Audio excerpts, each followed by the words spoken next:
साथियों, आपने देखा होगा पिछले कई सालों से एक व्यक्ति मन की बात करता है, लेकिन कभी उसने देश के हालातों पर कभी बात नहीं की, देश की जनता की कभी बात नहीं की।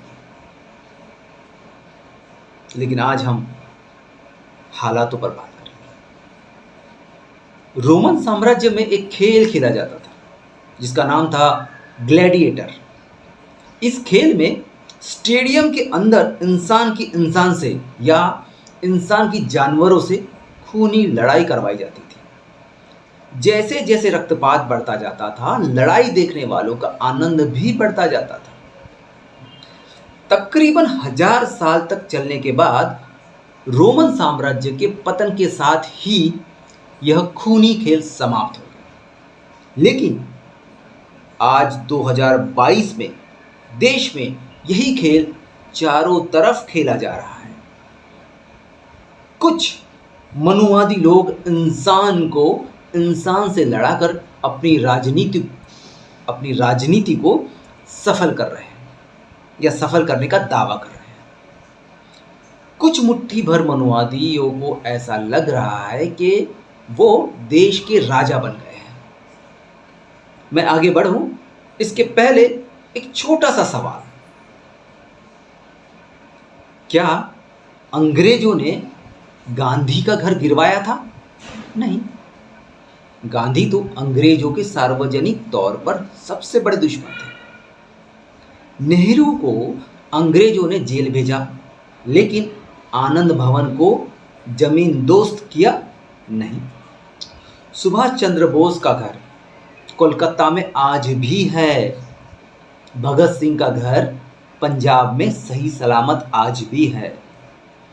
टैगोर, गोखले, तिलक, सावरकर के पुश्तैनी घर आज भी सही सलामत है।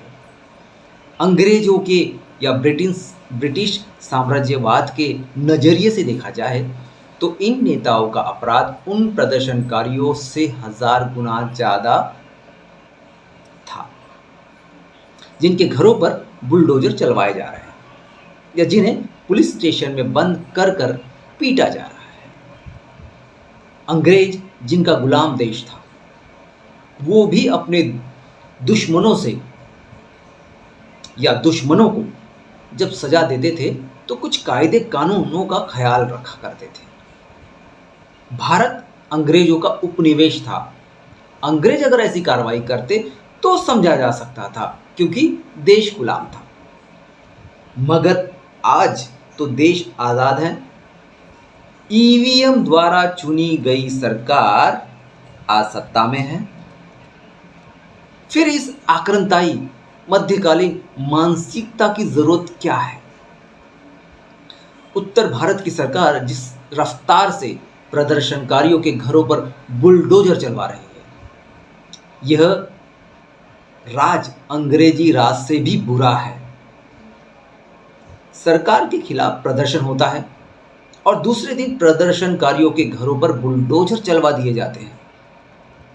यह किस तरह का न्याय है और यह किस तरह की व्यवस्था मौजूदा सरकार में है?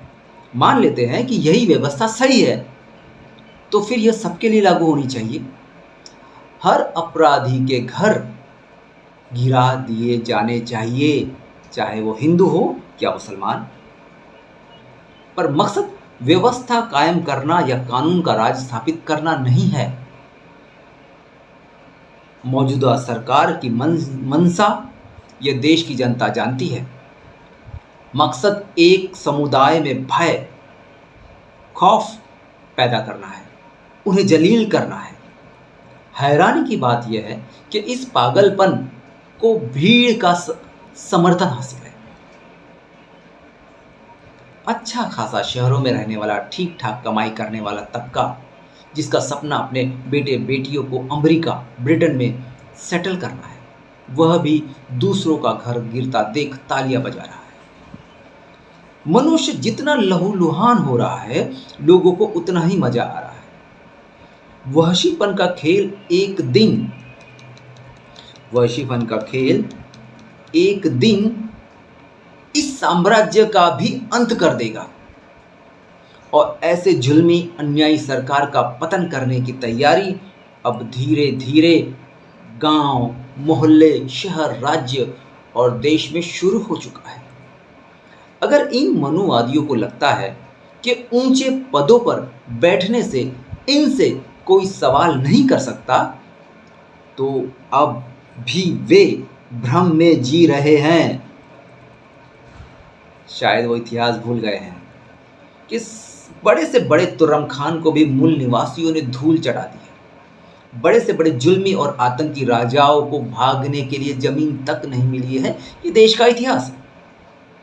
रात कितनी भी काली क्यों ना हो, रोशनी की एक किरण सदियों का अंधेरा दूर कर सकती है। वही ताकत आज भारतीय मूल निवासी आजाद पार्टी के रूप में उभर चुकी है। भारतीय मूल निवासी आजाद पार्टी मूल निवासियों की ताकत है। भारतीय मूल निवासी आजाद पार्टी मूल निवासियों की हिम्मत है। भारतीय मूल निवासी आजाद पार्टी मूल निवासियों का भविष्य है। आपके हर जंग में आप पर हुए हर जुल्म के खिलाफ मौजूदा सरकार के टक्कर में खड़ी है भारतीय मूल निवासी आजाद पार्टी। आप पर हो रहे जुल्म को रोकने के लिए बस एक आवाज दीजिए। भारतीय मूल निवासी आजाद पार्टी से जुड़ा हर व्यक्ति आप पर होने वाला हर वार पहले अपने सीने पे झेलेगा। इस अन्याय जुल्म के माहौल को बदलना है तो भारतीय मूल निवासी आजाद पार्टी को आपको सहयोग करना पड़ेगा, खुलकर समर्थन करना होगा। जय भीम, जय मूल निवासी।